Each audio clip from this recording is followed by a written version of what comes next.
Greetings, YouTube. You are staring at the core of my 6-star roster, and it is the core of a question that I've received a lot since Act 6. Came into the game this week, and 6-star rosters are growing like crazy, and that is Prof with 6 stars as the new 5 stars, which I hate that phrase, by the way, because it's really misleading and not true, and I'll get into some specifics as to why during this video. But because the perception is that 6 stars are the new 5 stars, the question becomes, why would you now max 5 stars? In fact, who are the 5 stars that are still worth maxing when you know that the game is slowly evolving to rank 3 6 stars, rank 4 6 stars? When that happens, rank 5 stars are going to lose in value. And that's also why I got some pushback for my objective valuing of the 12,000 unit asking price for the class-based 1 out of 6 rank 4 to rank 5 5-star rank up gym that appears after your first initial completion of Act 6, Chapter 1. And I also think the pushback on that from people is misguided, and I'll get into that in this video as well. Just for the record, I want to start off by saying this. Most 6 stars are still trash. Most champions in the 6-star pool are still champions that I would never recommend, even if you have the resources that you would take to rank 2 in your MCOC career. Keep them at rank 1, use them for amazing arena points, and that is it. Maybe throw them on defense if you've got somebody like a King Groot or a Green Goblin or a Kingpin that you wouldn't take up as an attacker but will kind of suck to fight. Nebula is one of those that actually is very underrated as both an attacker and a defender, and she might be somebody that I do think with time, especially for some synergies, you consider taking to rank 2. But in general, 6 stars, just because they have one more star in front of them than the 5-star, doesn't mean they are better, and doesn't mean for the long-term health of your roster that it is anything besides a mistake to take them up.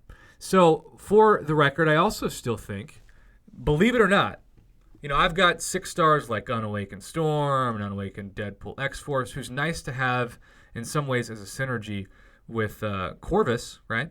With Domino, I should say, not Corvus. But I'm never going to take this guy up. Not unless there's a beta test, which there better be hopefully at some point, because he is long overdue. Thought there would be a Deadpool 2 beta test, and there wasn't. But in general, I would take, absolutely, without a doubt, I would take my best 4 stars over my worst 6 stars. I would still take somebody who isn't available past a 4-star, of course, and the likes of my Wolverine, Max Sig, Scarlet Witch, Max Sig, heck, even my OG Thor or a Black Widow. I would take those in a fight over my 6-star Unawakened Storm. You can have your 6-star Beast or King Groot or Iron Fist or whatever, even though I think Iron Fist might have actually gotten like a silent buff. I don't have like enough empirical data to make a video on that yet, but a lot of people have messaged me, and by a lot I probably mean like 10 to 15, have told me that they think Iron Fist, who they use quite often, has gotten a lot better. And I think that could be true, but I haven't seen an announcement about that ever. So if you're somebody who's nodding your head like that, hit me up in the Line app and let me know your thoughts. But anyhow, I still think you have to ask yourself a couple of questions regarding your 5-star roster and the future of your rank ups, because rank ups are going to be now where Kabam makes the most money. I don't care how many Cavalier Crystals you buy. You're going to get a bunch of new champions, and you're going to look and realize, oh no, I don't have the tier 4 basics to rank all these 5 stars up at once, or these 6 stars, or certainly the tier 5 basic or the tier 2 alpha. Like they're just not frequent enough in the game to get 6 stars past rank 1 or 5 stars past rank 3 a lot of times, because the tier 1 alphas still aren't even there. So we're going to have a situation where you get really excited because you get all these new amazing champions, but you don't have the resources and maybe not even the gold to rank them up. So rank ups are still really, really important. In fact, in some ways, they've never been more important than they are right now because of the conflict between 5 stars and 6 stars with your roster. So I want you to answer a couple questions if you're watching this video. Thanks for clicking on it, by the way, and making me part of your day. I want you to ask yourself, number 1, is this champion that we think will ever be available as a 6-star? Now, we know because of Kabam's business model that every new champion is going to be available as a 6-star. So that means that's really the reason why we have OP 6-stars like Domino and Corvus and Ghost, and to a certain degree Awakened Aegon and Void, etc. But in general, everything before the introduction of 6-stars, which was February of 2018, you're going to have champions that maybe never see the light of day. They're going to be the Scarlet Witch versions of 5-stars because Kabam, in order to quote-unquote balance the game, even though that's completely BS and I don't buy it for a second, are going to hold back champions from becoming 6-stars. So these are going to be the champions that I think are a must, and a lot of them, yes, I've ranked up to either rank 4 or rank 5. Blade, absolutely still should take to rank 5. Stark Spidey. Void is an interesting case. Good friend, dungeon buddy, Katie Candy, one of the few people I know that has an Awakened 6-star Void. Fantastic pool, certainly tempting to take to rank 2. But a 6-star rank 2 is still just slightly better in terms of attack and health than a 5-star rank 5 right now. And would I want to take a SIG 200 5-star 565 Void? Would I prefer that over a 6-star rank 2 SIG 20 6-star Void, knowing that we don't have 6-star 6 stones right now anytime soon coming, or at least we haven't seen a preview of them, or 6-star Awakening gems for that matter? Yeah, I'd still take the 5-star, and I think she and I have had actually some pretty good conversations behind the scenes of that, and I think she feels similarly. Hyperion, you're going to want to take a Hyperion to rank 5. He's probably not going to be a 6-star anytime soon, if ever. Iceman, no sign of becoming a 6-star. Quake, for that matter. Obviously, OG Vision is still a rare champion that once or twice a year as of 2018, we haven't even seen Vision come out in 2019, gets dropped as a purchase-only opportunity and needs to be awakened, of course, to be ranked up. But OG Vision, yeah, if you take your OG Vision to rank 5, even though I think he still hits kind of like what a lot of people in the community refer to as a wet noodle, so I wouldn't recommend that you take your Vision to rank 5. I think there are better tech champions. Heck, Star-Lord, for that matter, might be a better rank 5 in terms of overall damage, especially if you've got that SIG 200. I am going to purchase, whenever I go through Act 6, I'm going to cash in all of the gift cards that I have remaining because I have disconnected my credit card and blocked it from Kabam's purchasing. I use only gift cards on this game from here on out because I do believe, until the company makes drastic changes, that they should not get any cash from me. And yes, you can argue that, hey, gift card is still some form of currency, but at least I know that my credit card's not being charged. But anyhow, Magic is the champion that if I land on that rank 4 to rank 5 gym bundle, which I'll purchase whenever I do my first run through of Act 6, hopefully the next week, I'm very tempted, if I land on Mystic, to take her to rank 5. Best power control champion in the game. Probably one of the best champions ever designed by Kabam because, to their credit, she has survived in utility and value through all of the meta changes of the game. Now we get into some interesting discussions about certain champions. Now, I've been asked, Prof, I've got a rank 565 Corvus, and I just got a 6-star Corvus. Should I still rank up my 6-star Corvus to rank 2, even though I already have a 5-star Corvus to rank 5? A very common question. I think that's a tough situation right now. If you're bringing 2 different Corvus in on attack, I guess, but I don't know too many people who do that. Now, you could say, I need a Corvus for questing, and I need a Corvus for Alliance War, and so I can use 2 different Corvus at the same time. And if that's you, that makes sense. But if you're only going to need 1 Corvus on average for a certain kind of content, in the long term, I'd probably just keep my 5-star at rank 5 and just wait to rank up my 6-star, because a rank 565 Corvus is going to do mostly what a 6-star is going to be when you rank them up, especially if your Corvus is also awakened, you get that added bonus SIG ability. And I would use those very, very precious tier 5 basics on someone else, especially an aforementioned champion that isn't going to ever be available as a 6-star, if not for at least a very long time.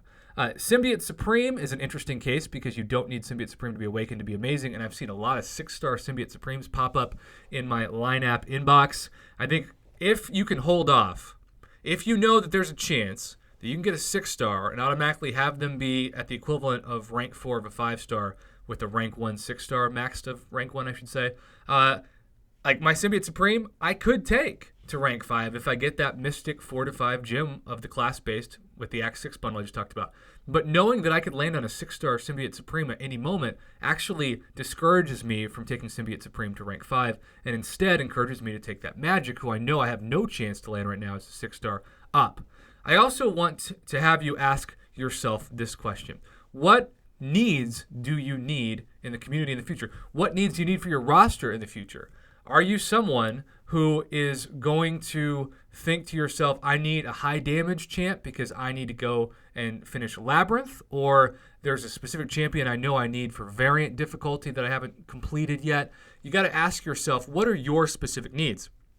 I still say the combination of your needs and, most importantly, whether or not one of the best champions in the game, even a Ghost Rider, though I still don't think I would take Ghost Rider past rank 4 ever at this point, because he still doesn't hit that hard, and the regen is really, really good at rank 4, so it's not like you need the regen at rank 5 to be good either. And of course, you don't need it to be awakened to be good. But at this point, is the champion that you're considering ranking up, are they available as a 6-star, and what is the difference in power and attack and even health in some cases between the rank 4 to rank 5?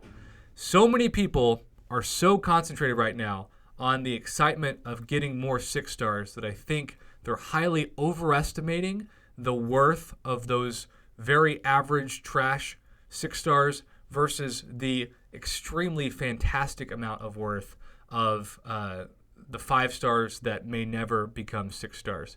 And I do think as time progresses, champions like Archangel and Dr. Voodoo need to be strongly considered for rank 5 options, certainly rank 4. My Voodoo right now is at rank 3. At some point, I'm sure I'll take him to rank 4. And then you have some champs as 6-stars that belong in the discussion of just waiting to ever rank up. Certainly champions like Korg are going to be fantastic defenders always. I don't think there's ever going to be anybody who's like, oh, Korg, what a joke. Maybe if you have certain champions that's really good against Korg, like a Voodoo or even a Morningstar to the left of Korg, as you can see. But Morningstar is available as a 6-star currently. Medusa, certainly. This is a champion that if I get the cosmic rank 4 to rank 5 rank up, I will most likely use my generic Awakening Gem on and take her straight to rank 5 eventually. Well, I guess technically with the gem, right? Because she is somebody who I also don't think we may ever see as a 6-star. So I know it sounds crazy because 6-stars have way more attack and way more health than 4-stars, but I truly believe it is not hyperbole to say that the best 4-stars can still clear content better and faster than the majority of 6-stars. And Kabam has shown that they're much more likely to give us a second Cyclops in a featured crystal than they are to give us a top-tier 5-star champion in the 6-star pool anytime soon, because they're so concerned, allegedly, with balance. We know that's not true because every new champion, especially every good new champion, is automatically going to be a 6-star because that's the way their marketing and their business plan determines it. But that's going to make the OP 5-stars, including my girl Quake, that much more valuable as the game goes on, because this is going to be the best version of these champions we may ever see in the game. It still amazes me that Kabam's creators view Scarlet Witch as such a powerful champion that they seriously have reservations even in 2019 as we talk about getting tier 5 class Catalyst to take 6-stars to rank 3. They still have serious reservations about introducing her as a 5-star champion. And I do believe those same worries and reservations for Scarlet Witch as a 4-star they're going to have with Blade and Stark Spidey and Medusa, Iceman, Archangel, etc.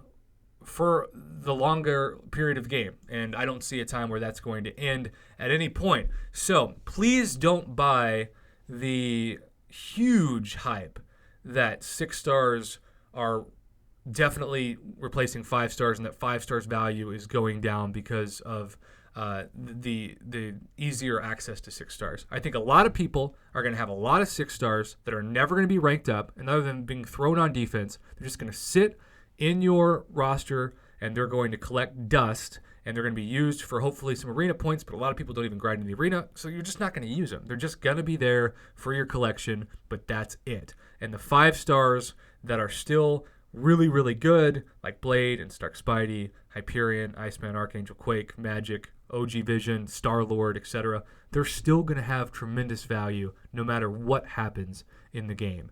So, do you agree? Do you disagree? As always, I love to hear your feedback. So please comment below and let me know. And as always, thank you for watching and supporting my Marvel Contest of Champions YouTube channel.